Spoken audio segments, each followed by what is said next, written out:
basically, I was the first one to have a driver's license, you know, to have a car. So basically I pick up one of the other guys, which is called Anthony Carrillo, an amazing percussionist, bongo player and conga and everything, at his home, like at 7 o'clock in the morning. And at 7:30, we get already to Giovanni's house and start practicing for 8 hours in his room. Of course, we stop for some lunch, and you know, Giovanni's grandma make some rice and beans and stuff like that. And we go down, eat, and back to the second floor because he lives in a 2-floor house. And study, man. Practice a lot. Exercises. Doing, like, only exercises? Yeah, can you bring me that conga, please? Exercises and rhythm, but basically exercises. The most important one, this exercise. We be there and develop that for hours.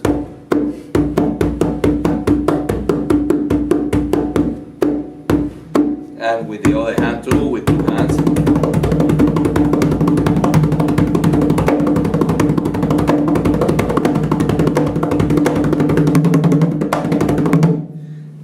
That kind of exercise, and then with 2 congas, 3 congas, 4 congas, then conga, bongo, timbales, everything. We cover everything, but basically exercises, you know, for one side and to the other side. And something that Giovanni started doing that I don't know from where he took that idea. In the old days, before you guys born, we didn't have CDs. We have LPs with vinyl records, and the turntable come with different speed. So the normal speed was 33 and something, but you can go to 48 or 78. So Giovanni started putting those regular records in 78, which was very fast, and play on top of that. Very fast. That's why he's that fast. And we couldn't do it that way because he's a genius. He's a truly genius, you know. Well, I met Tito Puente in 1978. Before that, I was studying the School of Music in Puerto Rico, and a friend of mine, part of the school also, told me about Tito Puente. I didn't know what Tito Puente was by that time. So I heard Tito Puente. They know this guy's the king. I said, oh yeah, he's the king? Good. So I went back to my home and I found that my brother, which is older than me, have a record of Tito Puente. It was called Tito Puente Unlimited. I put the record, I was like, it's good, you know, it's good. But then I start to do more research and start listening more about that name, Tito Puente. Everybody talk about Tito Puente like, you know, this guy is God. And then I start to listen to more to other records and other music, and I definitely discovered that he was what everybody said, you know, the king. He was the king. There's nobody like. So I started to learn his music and buying all his records, and finally in 1978 I get the chance to meet him. Thanks once again to Giovanni, because remember Giovanni comes from a family of musicians. His father is a very famous conga player in Puerto Rico, Mañengue, that used to play with big names in Puerto Rico. So through Giovanni, we get the door open to the rehearsals and stuff when Tito Puente came to Puerto Rico. And there is a photo in internet that day that I met him. And after that, that was it. When I saw Tito, well, I saw Tito performing before I met him. I saw him performing in the Coliseo in Puerto Rico with his big band from New York, and I wasn't believe that what I was saying at that time. I was like, "What is this, man? What is this guy?" That was the day that I said I wanna do this. Thanks to that. So after that, I met him the year after, and then we became basically at the beginning was like I was like a groupie, behind him. But every time he come to Puerto Rico, I was there with my camera, with my record. He signed it to me, and we became friends. And in one way, he was a mentor because and a teacher, because everything that I know go back to him. I start with him, with that style, that way of playing, that mentality. Until in every time he come to Puerto Rico, I was there with him and whatever. But in 1998, it was the time when, actually, 2 years before, I was touring with Arturo Sandoval, trumpet player from Cuba. Were you playing congas or? Conga drums. And we made a recording called Hot House, and Tito Puente was the guest of the record. So I hang with Tito a lot, and I was part of the recording, so I record with him. And after that, 2 years after that, we did that tour to Europe with what's called the Latin Crossing. Actually, there is a video. There's like 2 videos, I believe, on YouTube of us playing in Spain. Latin Crossing with Steve Winwood from England, Arturo Sandoval, Cuba, and Tito Puente, Puerto Rico. And the drummer was Horacio Negro Hernandez, me on percussion, and Oscar Cartaya on bass, Odmaro Ruiz on piano, keyboards, Ed Calle, saxophone, and Tommy Anthony in the guitar. That was the tour. And that's it, man. Tito is my biggest influence, and until the day I die, I'm gonna mention his name every day. Every day, one point of the day, I'm gonna say the word Tito Puente for the rest of my life. Man, the most important thing is listen to the old stuff. Tradition. Doesn't matter what kind of music, rock or jazz or Latin or whatever. Go back, listen to the old record, listen to the people that make that music famous, and respect. That's number one, respect. When you start listening to that music and really, really, really listening, I'm not talking about if you like, for example, jazz, and you put John Coltrane and you listen only to John Coltrane solo, wow, great solo, blah, blah, blah, blah. Listen to the solo of the pianist, so you are missing the whole thing. Listening for me is, for example, and I do this, still doing that today.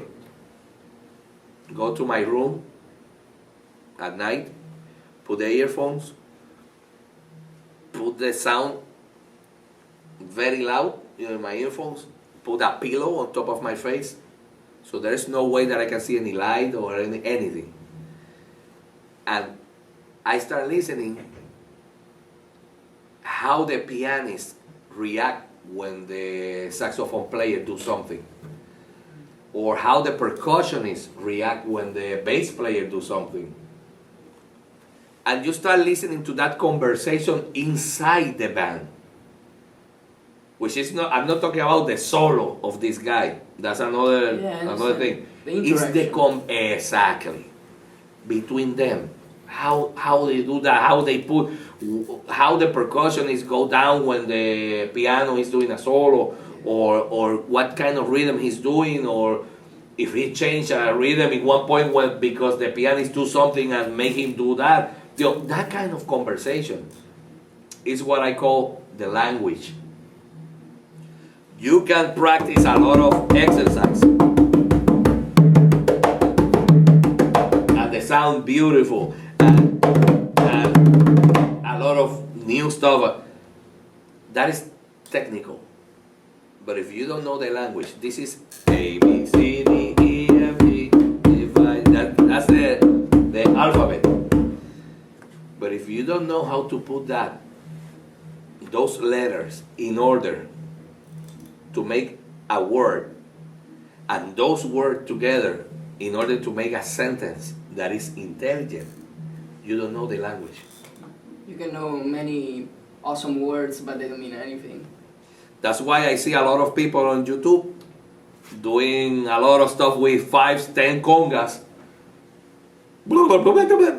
I've been doing that, and Giovanni started doing that when we were kids. I'm talking about in 1970s. So nobody gonna impress me.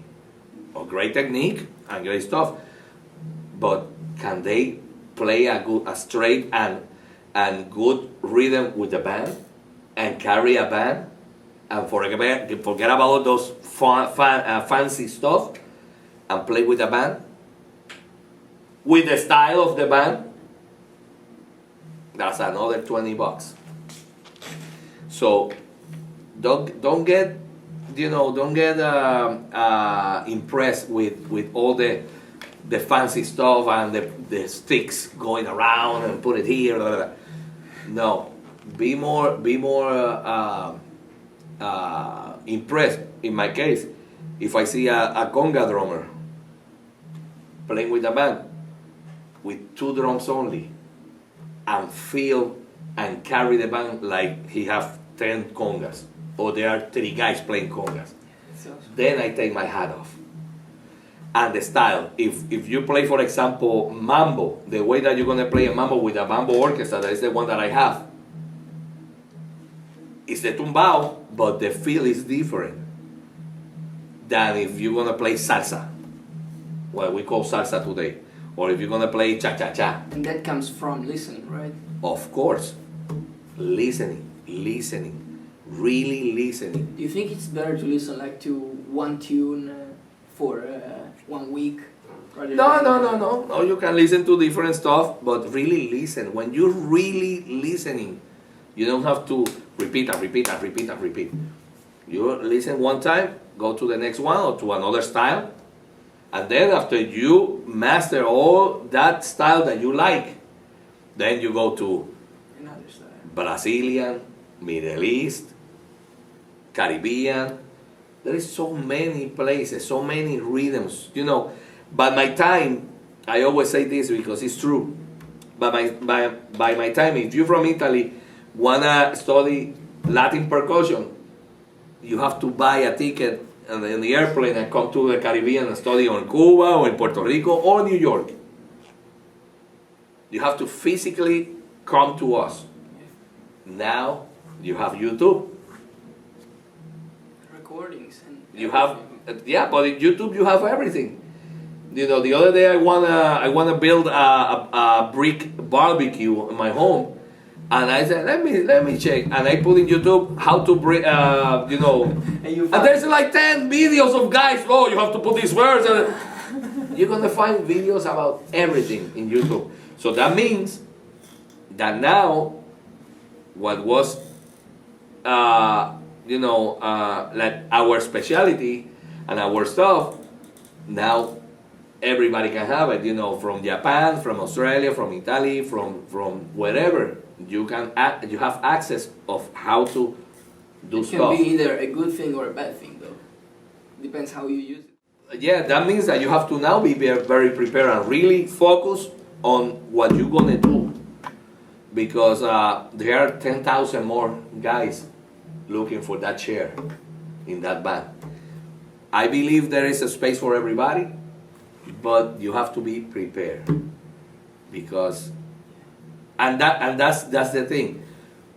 Now, for example, in this part, in the hand percussion, Afro-Cuban, that I would love to call Afro-Caribbean, because now it's more integrated with some other rhythms from the Caribbean area.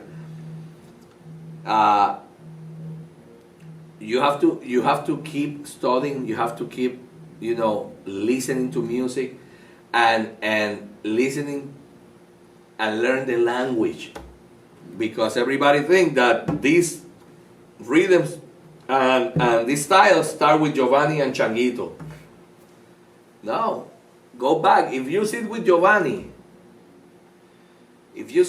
talk to him, Giovanni listen to everybody. I remember one day I came and said, "Hey, Chucho," we call each other Chucho. "Chucho, I heard this tune of this band, but this is in 1930s. And I don't know the name of the band, but the tune goes like this, da da da da da." And he was like, "Oh, that band, this is this guy, and the bongo player, you hear the bongo player, his name is this, and he do like that." And I was like, "How you know that?" It's because he go and study, and listen, and respect all that music. When you know from where all this music or your music come from, you know where to go. And that is something that sometimes the youngsters or the students now doesn't pay attention. They want to learn how, Vini Colaiuta is doing the stuff, and Negro Hernandez doing the clave here. And, if you sit with Negro study everybody. And Negro is a very humble guy, and very study all the time, studying everybody. And then Giovanni, you sit with Giovanni, and Giovanni study tabla with Zakir Hussein, and then he apply all the thing to the conga drum. You see? So the planet is very big. It's not only Cuba, it's not only Puerto Rico, it's not only Brazil, it's everything. We are in the same planet to share all this information. So my biggest advice for all the people watching this video is study. Sit down and listen to the music, learn the language. After that, when you are playing and you're in a real situation and somebody do something in the solo or whatever, or in the arrangement, automatically you're gonna jump and do the stuff. You're not gonna start thinking, "Oh, I hear something like this in a record of Tito Puente 1946. This record," the tune is over. Do it. Yeah, you react right away. That means that you know the language. Okay, basically what I use when I play this instrument, which is the instrument that I feel more comfortable, is the Tito Puente style of playing. And Tito Puente, he used, and I explained that in one video it's in YouTube, he used the conga de comparsa style of playing. For example, the bell of conga comparsa goes like.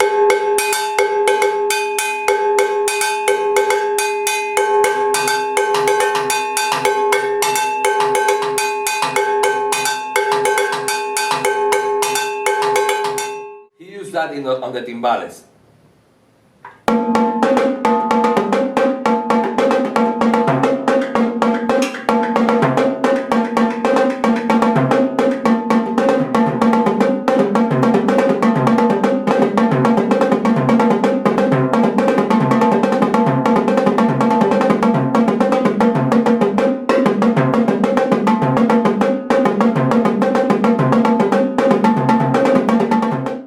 What he do after that is he take or add beats on top of that. For example,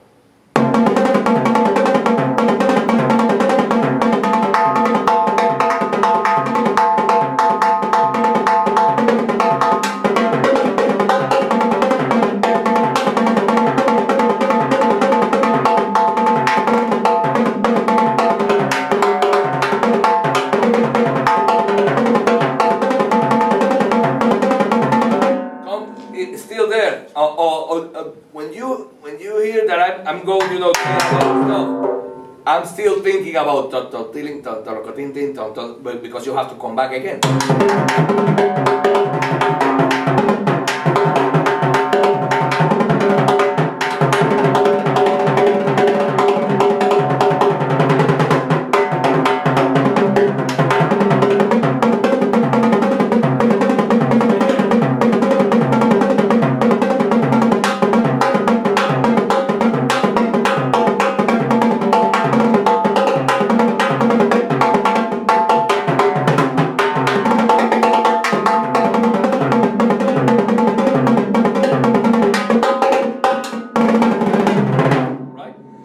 that is basically what I do. What I'm doing in my left hand is comping myself.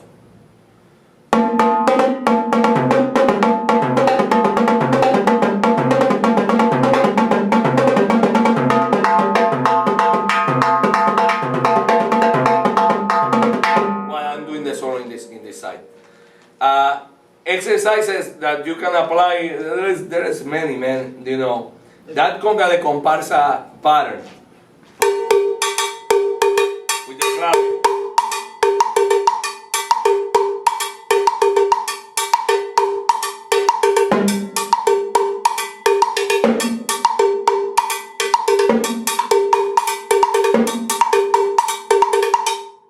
De baqueteo.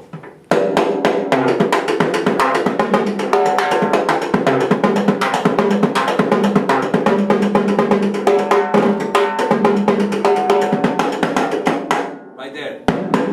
Using your hand.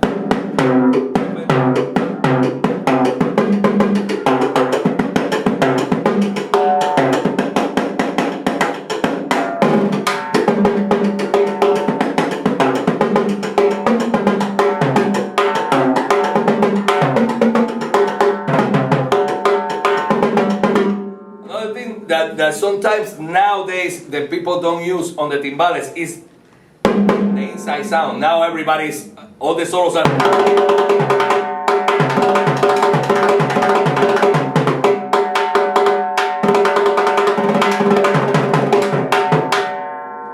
Use the inside sound.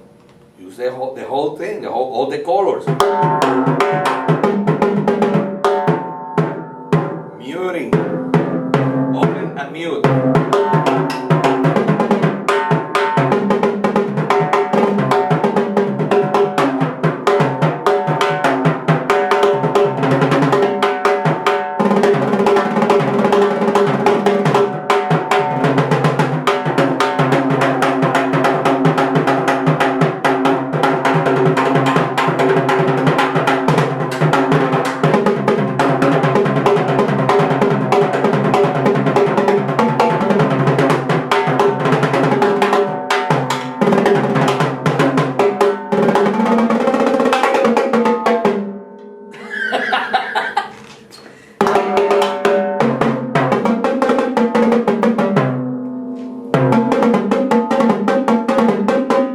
Okay. Awesome.